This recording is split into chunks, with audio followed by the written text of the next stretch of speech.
And that's Malibu's finest.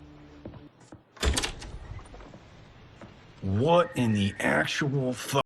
Duck's experience is a bit of a contrast though, with Duck still doing what he normally does despite being quote-unquote dead. He, being someone who's always got to do something, dislikes the part of death where your body just stays in the ground doing nothing. Death isn't as exciting or fulfilling to him as he initially thought. Which means he spends his whole time bothering the coffin guy by forcing him into conversations, scratching his insides, pissing inside of him, yes, that is now something I have said out loud, and blasting his sick tunes.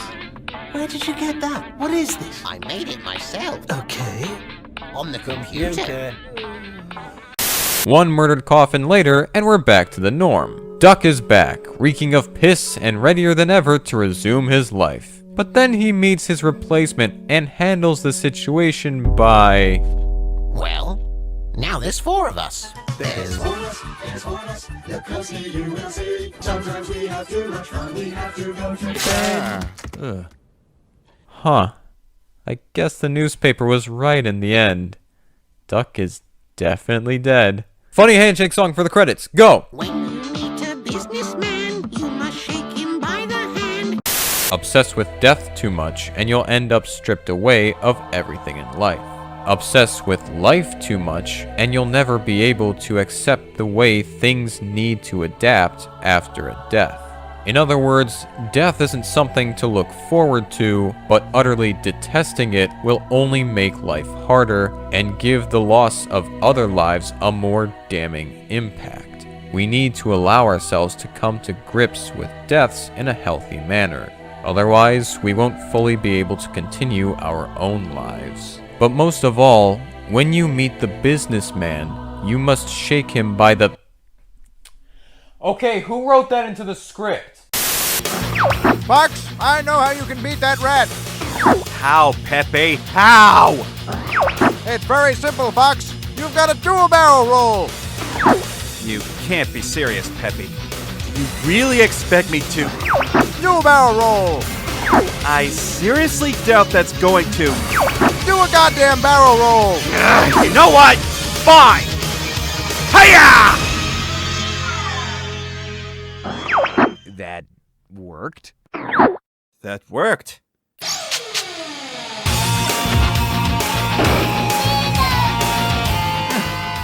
know, anime fighting's pretty fun.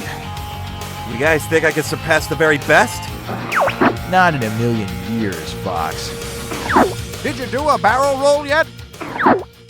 We get the relationship between Duck and good old Duncan. It's the whole immediate disliking of a co-worker situation, with Duck finding Duncan to be super inept because he is. He's that one guy who you automatically judge for seeming like the most underqualified person you work with. We've all had someone like that in our lives. Hell, maybe to others, we were the ones given that label and judgment. Off topic, but I also love that his name is Duncan. The only other Duncans I could think of before were the ones followed by Donuts and the fan favorite character from Total Drama. Now I've got 3 lovable Duncans. Can I have your lasagna? Get away from me. I wonder if he was the same Duncan who also made that crossword in episode 6. Now for Chowder, his usage in competitive play is, let's just say it sucks. You just use his forward special where he just, sucks you up. Other than that, Chowder can also kind of string together some forward airs, but really if you're gonna use him, you're just gonna want to try and get one suck, and then combo that with another suck, and then follow that up with another suck, and then end up trying to kill with his up special. Just replace the name Young Ben with Accelerate, and there you go. That's the whole character. It's because everything else is just complete garbage. Wildvine, I guess, yeah, you can kind of use him, but the thing is, the range is such trash. And then Cannonbolt, the knockback isn't really there. Heat Blast is a bit of an odd recovery, and as an attack, the knockback is just strange as hell. It's not right. It feels like they messed up when coding that. And then all of his other moves are laggy as hell because they decide, hey, he's 10 years old, let's make him this super inexperienced looking fighter who just keeps tripping up on himself and leaving him super exposed with every single smash attack. As we look through this, there's going to be a lot to dissect to reveal an extremely depressing reality for the trio. So buckle up, because I'm gonna take you for a ride.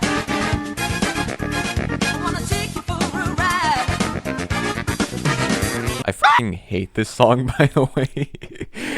I know it's a classic, but Jesus Christ, it's annoying as hell. Red Guy's salvation is seemingly given to him with this episode's teacher. Kind of sus, don't you think? This old, barely working train guy. They sit through him talking about the history of transport devices until he seemingly dies as a car. Using his body without consent, the red guy takes him and the others on a drive to anywhere other than the house. Just as long as it's not Clay Hill because, you know, you can't visit lost media. Yeah, they had this GPS, but all it did was try to keep the trio from going anywhere where they potentially could be free and would direct them back to the house or to bad areas to give them a negative impression of anywhere else outside of the house. Another sus moment. But who cares because GPS go bye-bye and they continue on their own path.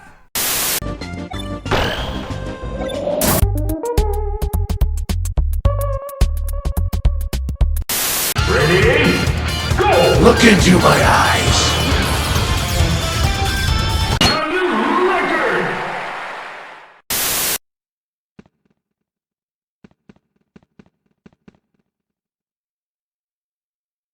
What? Why do I have such a shitty break the target stage? What? No, don't what me. Answer the goddamn question. Why is my break the target stage a filthy death trap dungeon? You realize none of the target test stages are meant to be appealing, right? Oh yeah? DK's has similar assets to the original Donkey Kong. Peach's and Bowser's have castle-like assets. Yoshi's has a similar style to Yoshi's Story. But mine was designed like it was a literal punishment. If I may counter now, you're forgetting ones like Luigi's where you're almost completely boxed in with a ton of floating flippers. Well, at least Luigi's got a GameCube in there. I at least deserve something better than what I got. I mean, I'm not demanding something on the same level as the Ice Climbers or Mr. Game & Watches. Oh, trust me. You don't want one like Mr. Game & Watches. Oh yeah? And why's that? Hello? What the... How the hell do I get out of here? What about my shredder?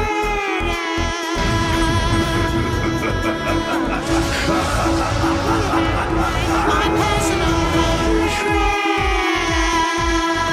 None of you will leave here alive. And into my fire, you shall fall.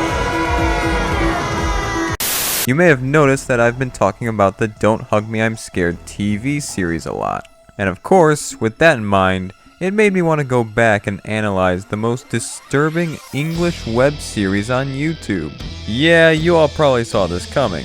It's finally time to talk about Salad Fingers.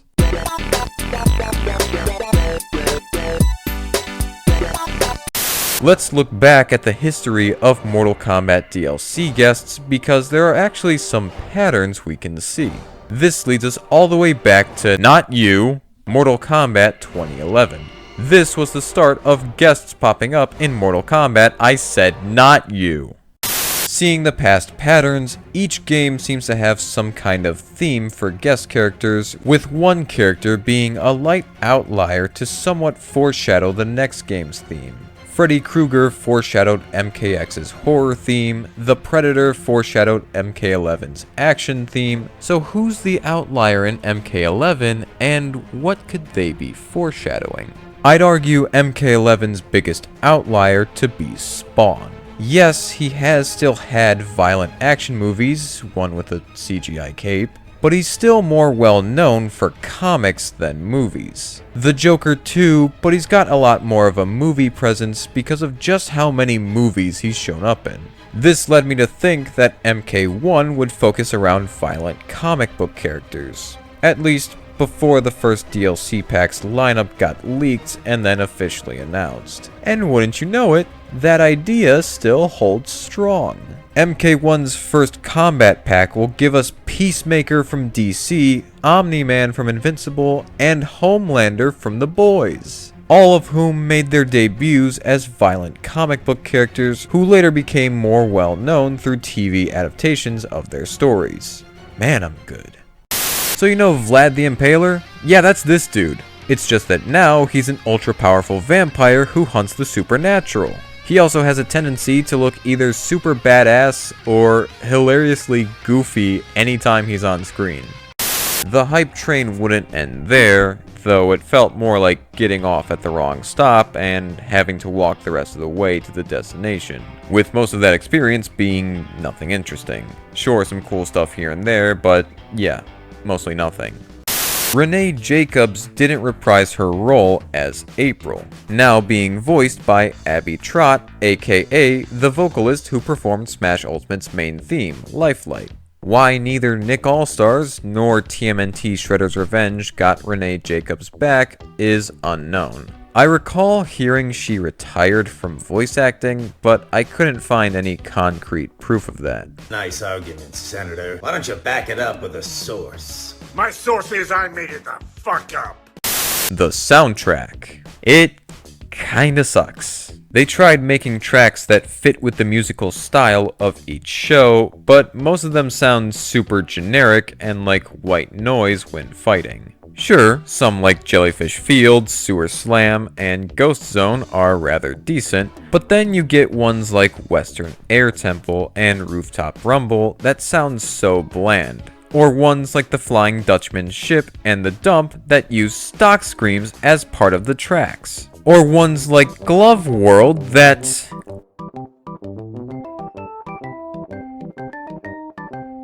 make me want to cave my skull in.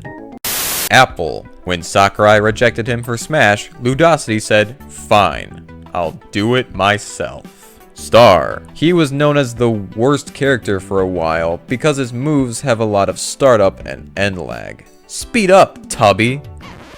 Tubby? Nobody calls me Tubby! There was a lot that makes this game easy to call an embarrassment, but for what it is, I think that SpongeBob scene from the beginning sums this up pretty well.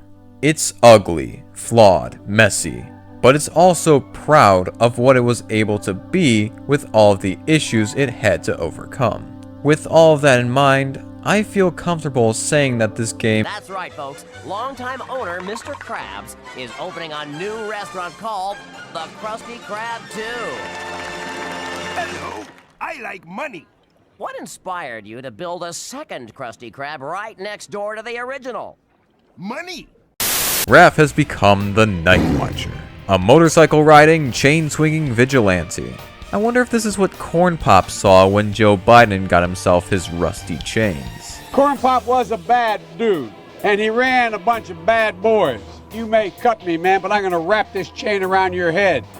What if Leo tried this shit with other vigilantes? Introducing Turtle Titan! So I'm gonna give you one chance to just walk away and stop this vigilante nonsense.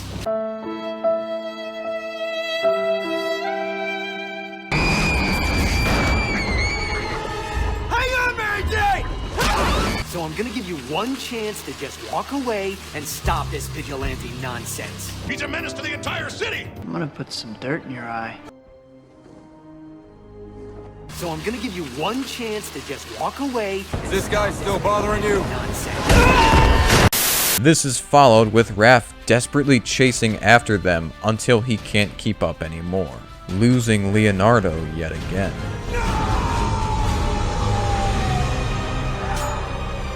Come back here! I'm not finished with you! Damn! I think we walked in on a family feud, guys. The Stone family. Name something specific that people punch. Yo.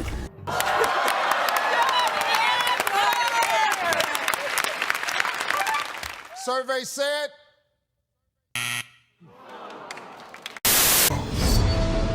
Come to. Nope.